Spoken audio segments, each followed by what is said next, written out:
sebenarnya dengan kita sudah terbitkan peraturan LAN 15/2020 itu sudah bisa dimulai dan harus mulai ya sebulan setelah pengangkatan ini sudah harus kemudian diikutkan pada program orientasi.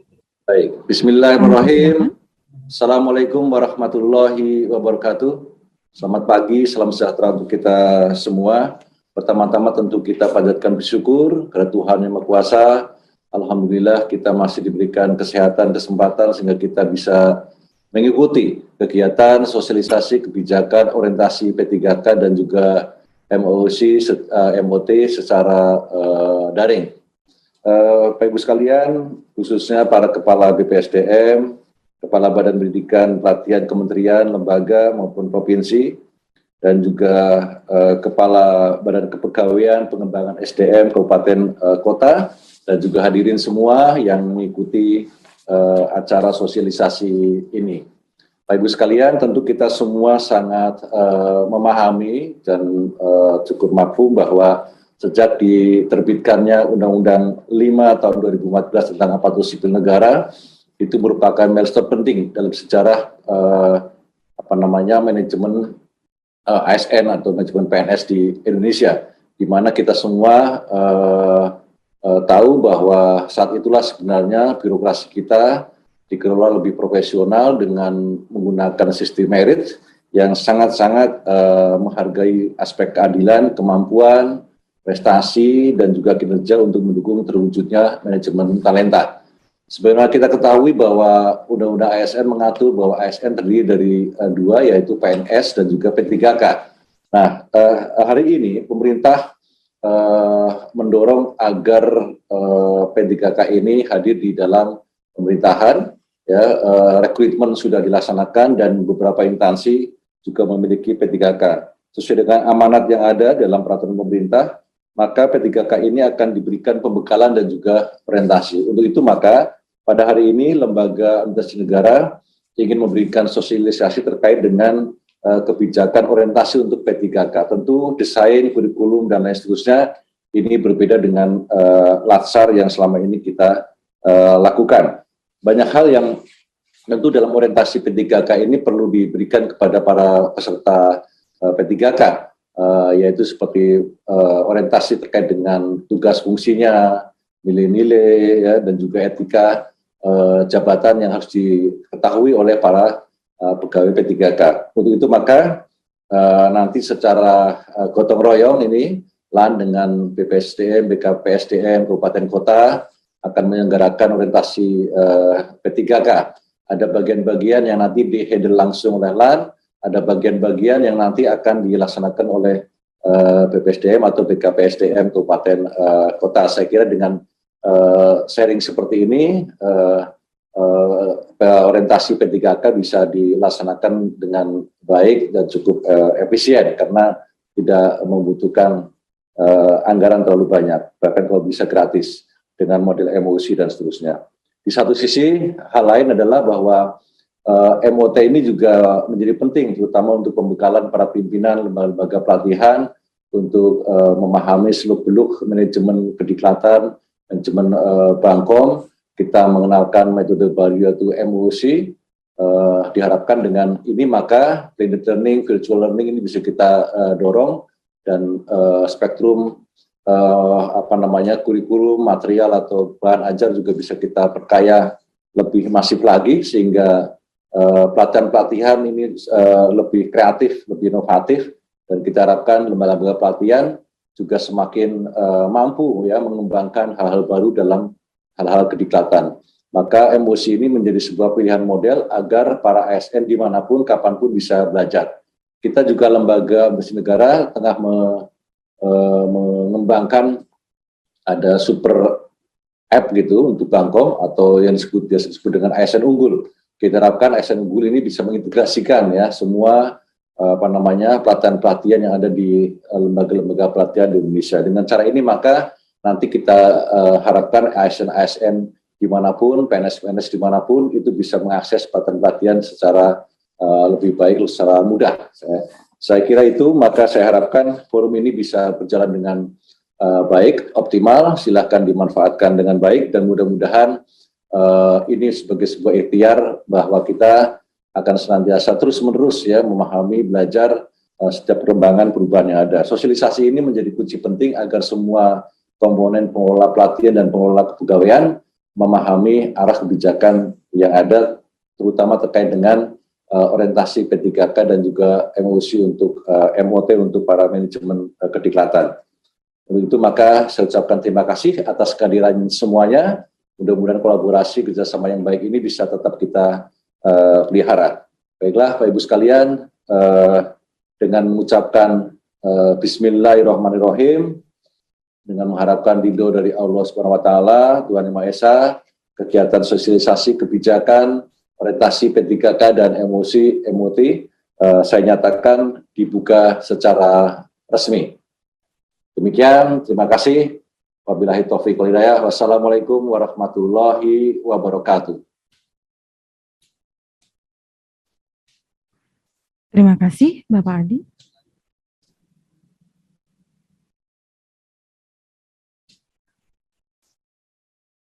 Mbak. Terima kasih, Bapak Adi. Bapak Ibu yang saya hormati, tibalah di acara diskusi sosialisasi kebijakan orientasi pegawai pemerintah dengan perjanjian kerja dan MOOC Manajemen Training yang akan dipandu oleh Saudara Andi Kurniawan SHUD MSI selaku moderator. Kepada Saudara Andi, kami persilahkan. Terima kasih Mbak Uca. Baik Bapak Ibu sekalian, para partisipan di acara sosialisasi kebijakan orientasi pegawai pemerintah perjanjian kerja dan manajemen training pada pagi hari ini. Kita akan berbincang-bincang atau diskusi terkait dengan dua topik yang cukup hangat saat ini, terutama bagi para Bapak Ibu pengelola SDM dan penyelenggara pelatihan pemerintah, Bapak Ibu di lembaga-lembaga pelatihan pemerintah. Dua topik yang saat ini memang cukup hangat terkait dengan orientasi pegawai pemerintah perjanjian kerja dan nanti terkait dengan skema manajemen of training. Tentu saya tidak sendiri pada kesempatan pagi hari ini, kita ditemani oleh dua orang narasumber. Justin Bieber makan permen. Bapak Ibu narasumber ini cukup keren dan kompeten. Yang pertama yaitu Bapak Dr. Muhammad Taufik, Deputi Bidang Kebijakan Pengembangan Kompetensi ASN. Selamat pagi Pak. Pagi, Sehat Pak. Ya Pak. Sehat. Baik, kemudian yang kedua yaitu Ibu Erna Irawati, Kepala Pusat Pembinaan Program dan Kebijakan Pengembangan Kompetensi ASN. Pagi Ibu, sehat Bu. Mas Andi, sehat. Baik, mungkin supaya mempersingkat waktu kita langsung bincang-bincang saja Pak Taufik dan Bu Erna pada kesempatan pagi hari ini. Mungkin ke Pak Taufik terlebih dahulu selaku Deputi Bidang Kebijakan Bangkom nih Pak. Yang pertama terkait dengan sebenarnya perlu mungkin kita brainstorming awal Pak, apa sih sebenarnya P3K itu atau pegawai pemerintah dengan perjanjian kerja, dan mungkin mengapa perlu dilakukan orientasi kepada mereka, karena mungkin ada bedanya juga dengan PNS gitu ya, walaupun dalam satu frame ASN kita ini. Dan nanti apa tujuan dari proses orientasi pegawai pemerintah perjanjian kerja ini Pak? Mungkin itu dulu Pak. Oke, terima kasih Mas Andi. Jadi pada dasarnya P3K ini bagian dari ASN ya. Jadi ASN ada P3K, ada PNS-nya. Nah, di dalam Undang-Undang 5/2015 sudah disebutkan bahwa ASN ini untuk diangkat jadi pegawai dia perlu mendapatkan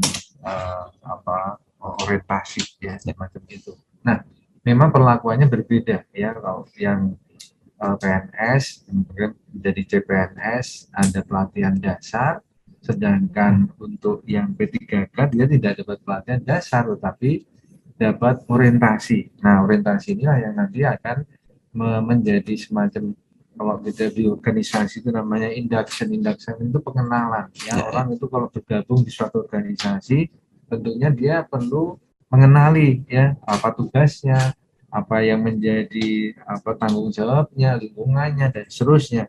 Namanya mengapa orientasi, karena kalau dibalik namanya disorientasi. Makanya kok tidak dapat orientasi, orang ini akan mengalami disorientasi, nggak jelas. Padahal dia adalah pegawai yang bekerja dengan perjanjian kerja, dengan kontrak. Artinya dia itu sudah harus segera siap bekerja. Nah, itulah tadi mengapa kita perlu program orientasi yang akan memperkuat nantinya kesiapan P3K di dalam tadi menjalankan tugas-tugasnya gitu. Ya, baik. Baik, kemudian nanti terkait dengan orientasi ini kan tadi dijelaskan ada mengenalkan tugas-tugasnya, fungsi mereka gitu Pak. Nah sebenarnya bagaimana nanti pengelolaannya, kemudian regulasinya sebenarnya diatur di regulasi yang mana gitu Pak, supaya nanti Bapak Ibu para partisipan kita bisa mengetahuinya. Ya. Baik, jadi sebenarnya urutannya setelah keluar pertama PP 49 ya 2012 tentang P3K, kemudian ada tindak lanjutnya Permenpan 14 2019, dan ini baru kita ke tahun kemarin menerbitkan peraturan LAN tahun 2020 ya tentang pengembangan kompetensi bagi P3K ya. Nah, ini yang nanti akan menjadi regulasi secara umumnya. Untuk teknisnya nanti mohon nanti bisa disimak di keputusan LAN 324 2021, dan tapi ini sedang sedikit kita sesuaikan karena ada perubahan kemarin dari rebranding aneka menjadi berakhlak. Ini akan kita sesuaikan. Nah, program orientasi ini dibagi menjadi dua bagian, ya kan? Yang pertama adalah terkait mengenalkan tugas fungsi dia ya sebagai ASN ya, dan yang kedua adalah bagaimana membekali dengan nilai dan etikanya ya, nilai etika sebagai ASN. Nah, ini nanti secara teknis nanti akan dibagi dua. Nanti LAN ini akan menjelaskan tugas fungsinya dan materi-materinya kurang lebih sama dengan yang diajarkan di pelatihan dasar ya. Sedangkan nanti untuk bagian pengenalan mengenai nilai etika ya, ini nanti akan dilakukan pada masing-masing instansi tempat P3K tadi bekerja. Terima kasih Pak. Mungkin Bu Erna ada tambahan dari penjelasan Pak Taufik yang disampaikan tadi. Mungkin saya sedikit menambahkan Mas Andi. Kalau tadi Pak Taufik mengatakan bahwa ada dua bagian dari pelaksanaan orientasi. Yang pertama adalah yang sifatnya pengenalan tugas dan fungsi ASN, ini secara dasar diberikan secara sama untuk semua P3K.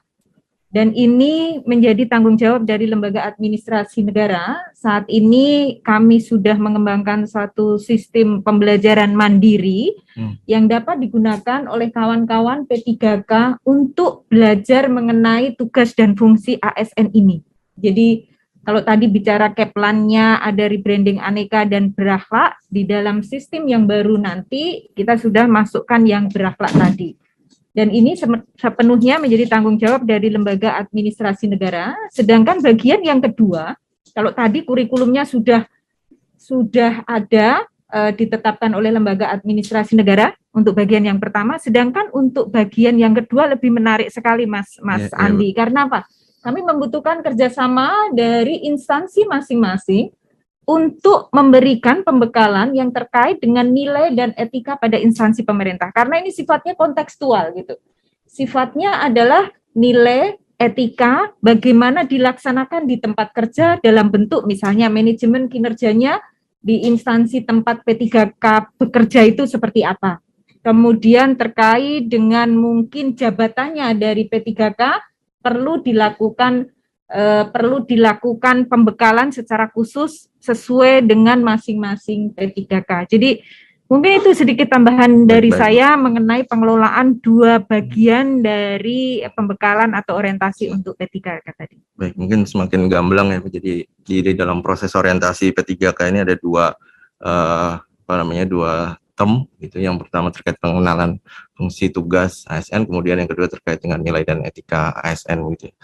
Mungkin ke Pak Taufik, Pak, terkait dengan orientasi P3K ini apakah include dalam, karena di PP 49 2018 kan diatur P3K ini punya hak 24 JP per tahun gitu untuk pengembangan kompetensinya. Nah, Apakah orientasi P3K ini include atau termasuk dalam 24 JP itu atau di luar itu gitu Pak? Ya, Mungkin. masih. Ya. Memang kalau di dalam PP 49 2018 itu disebutkan maksimal 24 JP. Memang sedikit. Mengapa sedikit? Karena P3K ini direkrut karena memang dia sudah orang-orang yang memiliki keahlian, memiliki keterampilan, ya. Jadi artinya sudah matang gitu. Kalau orang beli makanan itu sudah ready to eat gitu ya. Nah, jadi tidak perlu lagi banyak diolah gitu. Beda dengan yang PNS gitu ya. Nah, itu tapi orientasi ini di luar yang 24 jam pelajaran. Tadi saya sampaikan ini merupakan semacam pengenalan dulu. Kalau tanpa orientasi dia bakal bingung. Nah, setelah masuk baru nanti dia akan ikut yang program kompetensi yang di dalam PP-nya disebut sebagai pengayaan pengetahuan. Nah, ini yang harus diketahui oleh para semua yang hadir ya. Jadi setelah diangkat 1 bulan kemudian harus segera diikutsertakan orientasi. Nah, gimana kok yang sudah dulu sudah diangkat, sudah sebelumnya ada, ya harus segera ya didaftarkan ya. Nah, karena ini mudah ya, nanti jalan benar ya, tadi ada emosi ya, dibuat paling mudah gitu. Jadi tidak ada alasan ditunda-tunda begitu. Baik, cukup clear sepertinya terkait dengan tadi. Di luar ternyata dari pengembangan kompetensi yang diberikan pada P3K yang 24 JP per tahunnya. Mungkin bisa disampaikan terkait dengan bagaimana sih kurikulum dari orientasi P3K ini ke depan gitu Pak. Ya, jadi nanti secara garis besar tadi saya sampaikan, dan Bu Ena sudah menambahkan ada 2 bagian gitu ya. Yang pertama adalah pengenalan tugas dan fungsi ASN, dan ini akan dikelola langsung oleh lembaga administrasi negara melalui MOOC. Nah, apa materinya? Materinya sama dengan yang pelatihan dasar yang versi baru. Ya. Bagian MOOC juga. Ya. Sudah. Nah, jadi ada 3 agenda di situ. Yang mungkin sudah kawan-kawan di sini penyelenggara sudah sangat familiar. 3 agenda saja adalah ada sikap perilaku bela negara, kemudian ada nilai-nilai dasar PNS, dan kedudukan peran P3K, bukan PNS, tapi kedudukan peran P3K dalam terwujudnya smart governance. Nah, kalau yang agenda 1 ini sama semuanya, ya seperti yang di Lancar, ada wawasan kebangsaan, nilai bela negara, analisis isu kontemporer, dan kesiapan bela negara. Nah, kemudian yang untuk agenda nilai dasar ada berakhlak tadi yang akan diaktualisasikan nanti di tempat kerja, dan kemudian untuk yang kedudukan P3K adalah mewujudkan smart governance, ada manajemen ASN dan ada smart ASN. Nah, ini baru ya, penambahan baru yang berbeda dengan materi yang sebelumnya. Jadi semua ASN pada hari ini harus punya literasi digital, makanya ada smart ASN. Ya.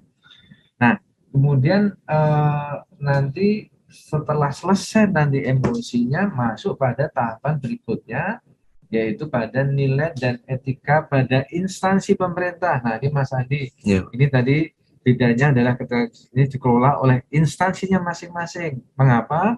Karena kalau kita bicara nilai etika, ini setiap instansi punya budaya sendiri, karakteristik kerjanya sendiri. Nah, apa yang akan dibahas di dalam tahap ini? Ya, setiap instansi akan memperkenalkan susunan organisasi, tata kerjanya seperti apa, jabatannya apa yang menjadi tanggung jawabnya, bagaimana kemudian mengelola kinerja, ya. Kalau yang jabatan fungsional yang ngerti caranya nyusun angka kredit, SKP-nya juga, dan bagaimana penerapan fungsi tugas ASN yang ideal sesuai dengan nilai-nilai dasar, yaitu berakhlak. Nah, jadi ini yang kita harapkan dari peran serta instansi-instansi yang mempekerjakan P3K untuk bisa mendesain program tadi sesuai dengan karakteristik organisasinya dengan menerjemahkan nilai-nilai berakhlak tadi. Baik, terima kasih Pak Taufik. Bapak Ibu peserta partisipan pada sosialisasi ini, sebelum kita lanjutkan diskusi, saya ingatkan terlebih dahulu untuk Bapak Ibu yang ingin menyampaikan pertanyaan bisa mengakses Slido yang sudah di-share oleh tim kami di chat Zoom Bapak Ibu, baik di Zoom meeting ataupun yang mengikuti live YouTube. Baik, mungkin selanjutnya ke Bu Erna, Bu. Kalau kita melihat tren ke depan ini mungkin P3K akan semakin porsinya akan semakin besar begitu ya, Bu. Jadi apalagi kita lihat beberapa pemerintah daerah sudah banyak merekrut P3K untuk SDM-SDM di sektor publik yang langsung berhubungan dengan masyarakat, tenaga kesehatan, tenaga pendidikan, banyak yang merekrut P3K. Nah, ke depan bagaimana LAN mengelola pengenalan fungsi dan tugas ASN yang term pertama itu, Bu, di orientasi P3K ini untuk para P3K ke depan? Ya. Mungkin. Ya, terima kasih Mas Andi. Ini pertanyaan yang menarik juga, bahkan di pemerintah daerah sekarang sudah banyak, Mas Andi, untuk P3K ini, sehingga kami dari Lembaga Administrasi Negara sudah menyiapkan Bapak Ibu semuanya yang hadir, ada beberapa yang hadir luring meskipun nggak banyak, dan juga mayoritas hadir secara daring melalui YouTube P3K Bangko maupun di Zoom meeting, bahwa kami sudah menyediakan MOOC, Massive Open Online Course, jadi satu portal pembelajaran di mana basisnya adalah kawan-kawan P3K akan belajar secara mandiri. Untuk jumlah JP-nya adalah 45 JP, Mas Andi, yang kita sediakan di dalam MOOC khusus untuk kawan-kawan P3K. Kemudian kalau pertanyaannya bagaimana cara mengakses MOOC-nya Lembaga Administrasi Negara itu? Jadi yang pertama, kami membutuhkan kerjasama dari kawan-kawan instansi yang memiliki P3K untuk mengusulkan kepada kami, menginformasikan kepada kami jumlah P3K yang akan mengikuti MOOC ini, dan kemudian kita akan memberikan otorisasi dan verifikasi kepada kawan-kawan yang sudah mengajukan, sehingga Lemdik nanti bisa menginput nama-nama peserta P3K ini. Ya. Sehingga ketika nama-namanya itu sudah diinput di dalam Smart Bangkom kami, saya yakin istilah Smart Bangkom bagi kawan-kawan PIC dari Lemdik sudah sangat familiar, karena tahun 2020 kita sudah gunakan untuk peserta Latsar ini, Mas Andi. Jadi nanti ketika kawan-kawan dari Lemdik sudah memasukkan nama-nama P3K, peserta langsung otomatis bisa mengakses MOOC-nya, belajar secara mandiri, jadi tidak ada yang ganggu, dan juga bisa mengatur sendiri dari sisi waktu belajarnya, kapan belajarnya, dan juga sampai kepada evaluasinya. Jadi di ujungnya peserta akan melakukan evaluasi, di mana dari sisi evaluasi di sini ada sikap perilaku, ada 10% untuk kawan-kawan Latsar sudah familiar ini. Ada beberapa gamification dan juga video yang harus diakses untuk mendapatkan nilai sikap perilaku. Kemudian ada juga pilihan ganda lebih kepada mengecek dari substansi modul apakah sudah dipelajari atau belum. Jadi memang peserta ketika belajar mandiri yang harus mengakses semua modul yang ada. Kalau tidak diakses, mereka tidak akan bisa mengerjakan di evaluasi. Nah, kemudian ketika peserta sudah selesai belajar dan evaluasi, hasil penilaian ini secara otomatis akan masuk di dalam Smart Bangkom kami, sampai nanti kita bisa memproduksi e-sertifikat untuk kawan-kawan P3K yang merupakan suatu kualifikasi bahwa kawan-kawan P3K sudah selesai untuk mengikuti orientasi P3K. Kalau nanti di evaluasinya belum lolos dari standar minimalnya, kawan-kawan P3K bisa belajar sendiri lagi sampai standar lulus itu terpenuhi. Jadi kayak di TPNS ya, Latsar, persis seperti Latsar. Iya, Pak Taufik, persis seperti Latsar, boleh belajar berulang kali, memastikan bahwa kawan-kawan memahami yang ada di dalam modul tadi. Itu Mas Andi yang kita lakukan. Baik Bu, itu tadi terkait yang pertama ya, bagian pertama terkait dengan pengenalan tugas fungsi. Nah, yang bagian kedua terkait dengan pengenalan etika pada instansi pemerintah yang menjadi tanggung jawab instansi masing-masing itu nanti bentuknya akan seperti apa, Bu? Kalau yang dikelola oleh kawan-kawan instansi pemerintah yang dibatasi dari kebijakan Lembaga Administrasi Negara 4 hal tadi, gitu. yang kita berbicara bahwa ketika kawan-kawan membuat program, programnya harus ada pengenalan susunan organisasi dan tata kerja, pengenalan jabatan, pengenalan manajemen kinerja organisasi, dan penerapan fungsi dan tugas ASN di tempat kerja. 4 itu harus ada gitu. Sehingga kalau dari sisi instansi pemerintah, yang pertama tadi pastinya kawan-kawan mengusulkan dulu, menginformasikan kepada lembaga administrasi negara P3K-nya berapa jumlahnya dan kapan kita akan memulai orientasi ini. Yang kedua adalah menyusun program yang nilai dan etika pada instansi pemerintah tadi, karena ini memang domainnya kawan-kawan dari instansi yang memiliki P3K. Kami dari lembaga administrasi negara menyerahkan pelaksanaannya kepada instansi pemerintah karena masing-masing organisasi seperti tadi yang disebutkan oleh Pak Taufik memiliki karakteristik dan memiliki kontekstual yang berbeda gitu. Kemudian ketika mereka sudah menyelenggarakan program orientasi khusus yang nilai dan etika tadi, kawan-kawan menerbitkan sertifikat atau surat keterangan yang menandakan bahwa bagian yang kedua ini juga sudah dilaksanakan serta membuat laporan, sehingga kita bisa mendapatkan informasi komplit bahwa P3K di Indonesia sudah mengikuti orientasi yang dilaksanakan oleh LAN secara MOOC dan juga yang pengenalan nilai dan etika. Jadi itu yang harus dilakukan oleh kawan-kawan dari instansi pemerintah. Baik. Mungkin kembali ke Pak Taufik, sebenarnya mulai kapan ini Pak orientasi P3K ini akan segera dilaksanakan, dan bagaimana jika P3K ini pindah instansi atau kementerian, LPNK atau ke pemerintahan daerah lain gitu Pak? Ya, jadi sebenarnya dengan kita sudah terbitkan peraturan LAN 15/2020 itu sudah bisa dimulai dan harus mulai ya sebulan setelah pengangkatan ini sudah harus kemudian diikutkan pada program orientasi. Nah, gimana kalau misalnya seorang P3K kemudian pindah atau mungkin ada perubahan organisasi dan seterusnya, mungkin terjadi seperti itu. Terutama kita bicara sekarang ada keterbatasan birokrasi yang mungkin organisasinya mungkin berubah, ya. Jadi program orientasi ini cukup dilakukan 1 kali saja dalam masa satu perjanjian kerja. Artinya begini, kalau misalnya dia sudah berhenti perjanjian kerja, suatu ketika nanti dia mau dikontrak untuk periode baru lagi, nanti berarti ikut ya. Nah, jadi kalau selama dia masih dalam satu perjanjian kerja cukup 1 kali, meskipun dia dipindah kemanapun saja tetap itu berlaku hanya 1 kali saja. Ya. Saya boleh menambahkan sedikit Mas Andi.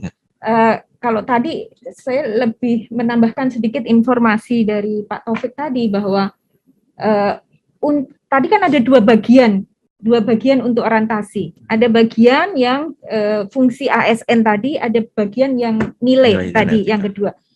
Yang pertama, yang fungsi ASN 1 kali dimanapun dia ditempatkan. Dalam arti gini, misalnya saya saat ini di lembaga administrasi negara, tapi contohnya jangan saya deh, Mas Andi deh yang masih muda. Kalau saya kayaknya kan udah senior ya Pak Taufik, contohnya nggak tepat. Misalnya Mas Andi ini P3K di lembaga administrasi negara. Kemudian kontraknya ternyata hanya 3 tahun Pak Taufik.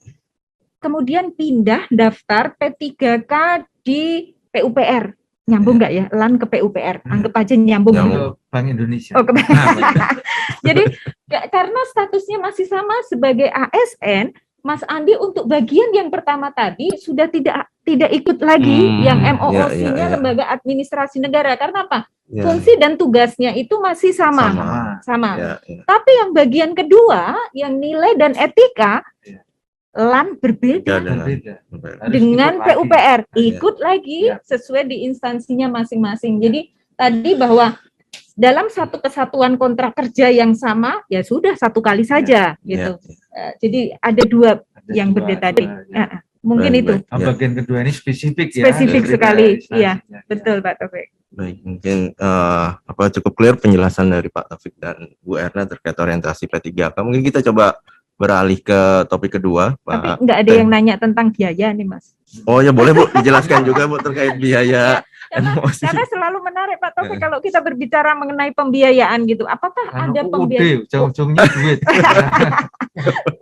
Jadi Bapak Ibu, untuk biaya orientasi P3K ada 2 bagian tadi. yang bagian dari lembaga administrasi 0 rupiah Bapak Ibu. Jadi Bapak Ibu hanya mendaftarkan saja, mengakses, tidak ada pembiayaan yang dibebankan karena semuanya dilakukan basisnya adalah teknologi termasuk e-sertifikatnya, tidak ada hard sertifikat yang kita keluarkan sehingga biayanya adalah 0 rupiah.